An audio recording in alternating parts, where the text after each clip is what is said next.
back again with another banger. Only things I'm gone. You know, I've been trying to put out little images of dinners I be doing and stuff like that, you know, because sometimes the time's short and you can't really do a full cooking session. And some of the stuff the mommy do so simple that me like, you don't really want to do a full video. We want to be more, you know, authentic in some of the stuff that mommy do. So, you know, sometimes I don't really do a video and it's for a reason. But, you know, we've been kind of working hard. I ain't gonna lie to you. Been out and about doing other things. But I'm trying to get back in the zone. So, today what we have another big one for you today. We're gonna be doing some oxtail flatbread. Yes, you heard that right. Jerk oxtail flatbread. You wanna want to stay tuned for this one. So this is the ingredients I have here. Basically, this is what I'm gonna be using for the jerk marinade. So as you can see, self-explanatory. I have everything kind of lined up here. And basically, you're gonna blend this off in 3 cups of water. So we got the salt, we're gonna do about 2 tablespoons of that. You're gonna put about, I'd probably say about 2 teaspoons of soy sauce on the oxtail itself. You got your thyme, you're gonna put some of that. You're gonna break down one of these, break down a half an onion, give me about 2 cloves of garlic, break down a little piece of this ginger, probably about half of this you're gonna be putting in there. I'm gonna put in a whole Scotch bonnet up in it. And with these seasonings, you're just gonna take it simple. I'm saying probably about 2 teaspoons of each. You know what I'm saying? Then you're gonna blend it off, and you're gonna marinate. Put it in there and marinate it overnight, 24 hours. So I've already done all the hard work for you guys. This has been in here for 24 hours. See, we have here oxtail looking good. Some nice size oxtail to them. Thing are not cheap. Them expensive, isn't it? You already know oxtail expensive. Since people start put out oxtail is good, I'ma blame on the Jamaicans for that. Everybody want get in at the hype. I know them raise oxtail sky high. So, you know, it is what it is. Whatever black people like, them raise the price them from, isn't it? But anyway, what we are going to do now, we are going to throw this on the grill. We are going to give this about 30 to 45 minutes to get some smoke. And then once that get the smoke what it need for the flavor, we're going to throw it in the pressure cooker, finish it off, get it nice and soft. And then we're going to have ourselves a ball, alright? Check back with me. Okay, with the Ninja smoker here. So we're not dealing with grill business, because I don't want a fire blaze and I burn up my things. Smokers, because all we need is the smoke flavor. So we'll go ahead and pop this open here. I'll go ahead and chew on the oxtail.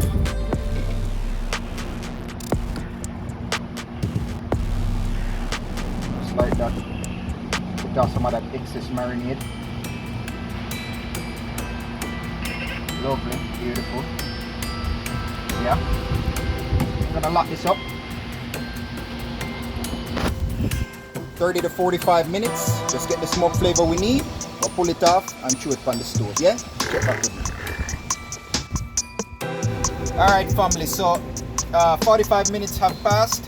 And then we'll go ahead and take a look. So don't forget to tell you 250 degrees on this Ninja smoker here. And if you guys ain't heard about it, you need to. These smokers are the bomb, man. It's electric. And it has the little smoke box on the side that use the little wood pellets. So if you have an apartment or anything like that, we know allow you to use the regular stuff. It's the best alternative here, man. Think smarter, not harder. See me? But anyway, let's take a look after 45. Beautiful, huh? 45 minutes. Everything is so concentrated. The smoke, the heat, everything is so insulated that everything gets trapped. And it give it that beautiful color that we're looking for in that smoke flavor. So what we're gonna do now, we're gonna throw this on the stove in a pressure cooker and just finish it off. I tell us, boy, we are so dedicated. Me and my umbrella out there because winds and showers was blazing, you know. Definitely have to protect the merchandise. Alright, see you inside. Alright, over the stove, you know. So just find your best beef broth that you can find. Listen, if you don't want to waste time and make a whole beef broth by yourself, hey, you know, to each his own. But me just buy a box real quick to get it started, you see me? We just use a one here. We have less sodium. You know, we don't want nothing too salty. Or we already seasoned the thing proper, you see me? So one with less sodium, beef broth. I'm gonna go ahead and throw in our pressure cooker here. We'll use this whole thing.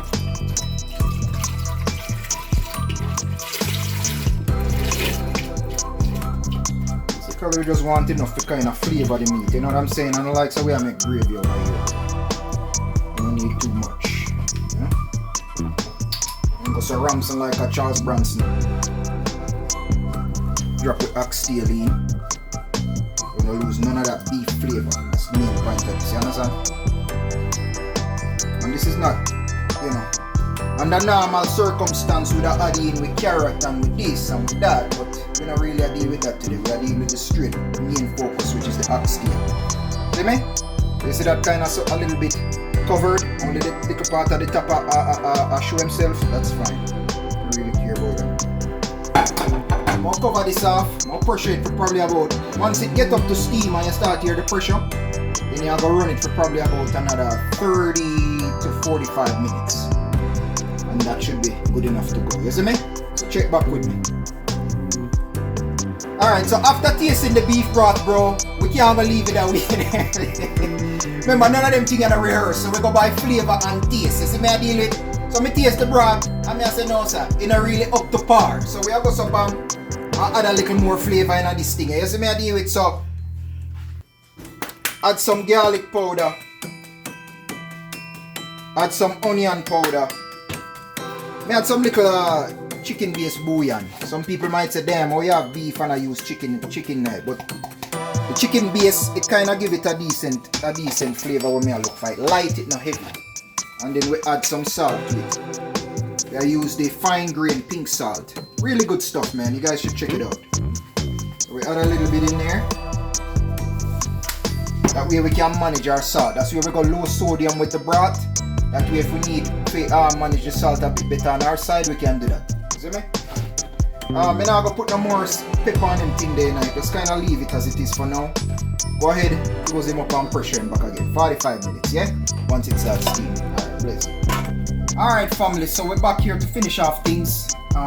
Basically what we're going to be doing is getting everything put together here and then throw it in the oven at 375 to get everything melted and blend it together. Alright, so what we got here going on is we have a mozzarella cheese. I'm gonna buy the black mozzarella and kind of shred it down here. I really want this stuff we already shredded because then put some cellulose powder on top of nastiness so you don't really want. This right here is Gouda, and this is basically what this called is rattlesnake cheddar cheese. And it's not made with rattlesnake, it just means it have a bit of a bite to it. It have habanero pepper blended in with some tequila. Yeah. Then we have the bell pepper here. What we do with the bell pepper, we use some of that gravy and oil that we use to cook the oxtail, and we just put it in a little pan, saute it a little bit so it can soak up some of that flavor. So we're gonna put raw bell pepper pan with flatbread. Oxtail here, we're gonna go ahead and pull this apart. You know what I mean? We're gonna kind of strip this down. You don't want it too soft because you want it to have a little bit of a bite. That way when it goes into the oven, it don't dry completely out. You see me? So right now, as you can see, looking good. Grab the flatbread here, and we're gonna be using this barbecue sauce. I don't know, whatever barbecue sauce you guys like, use it. I like the Neaters because it don't have all that sodium nitrate and all them preservatives up in there. There's some good stuff here. So, what you typically do,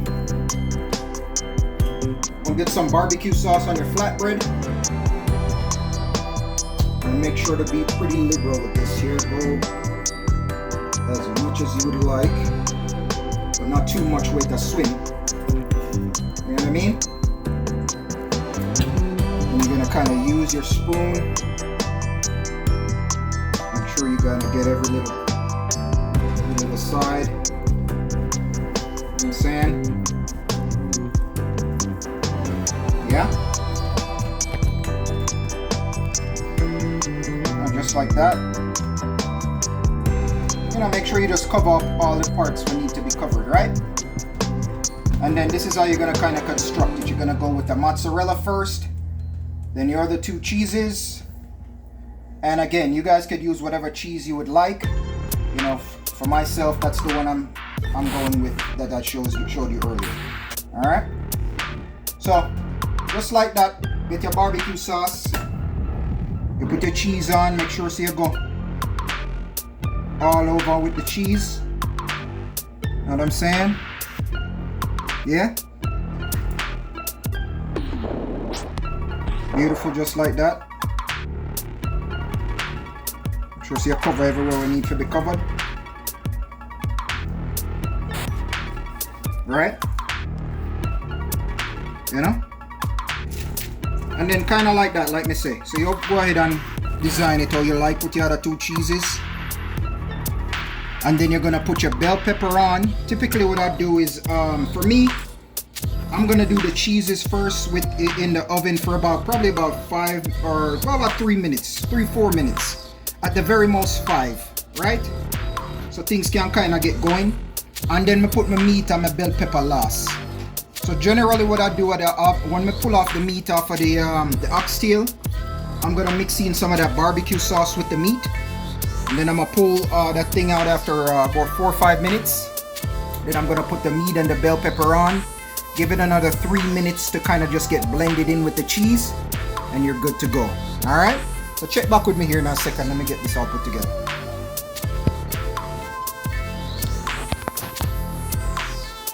Family, so we pull it out of the oven here about 5-6 minutes. Get the cheese a little bit melty. So now what we're going to do is go ahead and add our meat. So I kind of broke it down already with some barbecue sauce there. So all you're going to do is just kind of spread this out. Know what I mean? Spread out your meat. Kind of what it is. You know? All that beautiful meat right there. And then you're gonna kind of add some of that bell pepper there that we kind of sauteed. Yeah? It's kind of designed that added a little bit all around. You know, nice it up. If at this point, if you wanted to add more cheese, you could, but for me, that's more than enough, man. I don't want to overwhelm myself with cheese. So, you know, just make it your own. So I'm gonna go ahead and finish this up, throw it back in the oven for another 3 to 4 minutes, and then show you guys the end result. Alright? Check back with me. Yo, when I say flavor the 100, flavor the to the moon. Yo, me I tell you say brother, flavor is on point. Make sure you guys get a good barbecue sauce. The barbecue sauce, the one we have, the original, it's very good for anything pertaining to beef, ribs or anything like that. So you can always use it for that as well. But if you have a good barbecue sauce to go well with beef, definitely utilize it and try it. For me, that one at the palm pint, you see me? So, listen, there isn't much to say, but digging in here, bro. Let me say, flavor the palm pint. Flavor the palm pint. Just want to get a 1 square, isn't it? I don't want the 2 square, cause we're not dealing with mathematics. 1 square we are dealing with. Just to give you a little sample, because trust me, behind the scenes, it's gonna be me. Oh my god. Oh yeah. I put bell pepper, get a nice little flavor on the back end. Rock.